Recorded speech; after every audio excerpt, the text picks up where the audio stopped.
The Supreme Court has ordered a CBI probe into the multi-crore Sharda's chit fund scam that left lakhs of small investors bankrupt. Speaking at a rally in Kandi, West Bengal, Chief Minister of the state Mamata Banerjee said, even if the father of CBI investigates, then too she was not worried.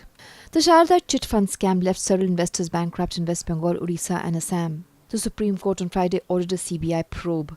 The order came 3 days before the fifth phase of polling in West Bengal. Mamata has so far been against a CBI probe. The Apex Court bench has said that the CBI will look into any other Ponzi schemes in West Bengal besides Sharda. In April last year, people in West Bengal, Odisha, Tripura, Jharkhand and Assam lost crores of rupees in this scam. The Supreme Court has asked the CBI to look into the money laundering aspect as well. Mamata Banerjee, meanwhile, speaking at Kandy, said CPM, Congress and BJP will be targeted for the money looted from people.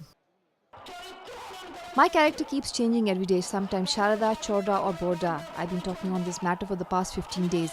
I can also see the future. Why has the centre not acted on the chit fund so far? All chit funds should be put an end to.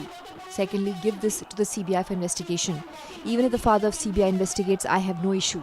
Every penny will have to be returned. We had returned money of 4 lakh people. I've been saved from this hassle, but now CBI will pay back. If they don't, then the houses of CPM, Congress and BJP will be flooded with people demanding money.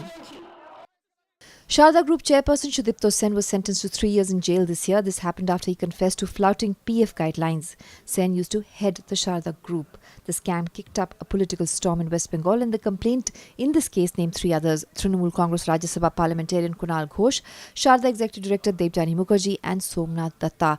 Around 1.7 million investors were duped. For money laundering, the state government is not responsible. We have been saved. I want if someone's face has to be smeared, it should be SEBI and Reserve Bank of India. I am saved, my government is saved. How am I bothered? Meanwhile, she attacked Narendra Modi, claiming he was targeting Bengali. She said given a chance, she would tie him up and send him to jail. Given a chance, I would have tied up Modi with a rope and sent him to jail. I understand everything. He has the audacity to shoo our boys and girls when they go to work from Murshidabad. Some go to work from Krishnanagar. All these people are forcibly put on trains and made to go while being branded Bangladeshis. I know everything. Powered by NNIS.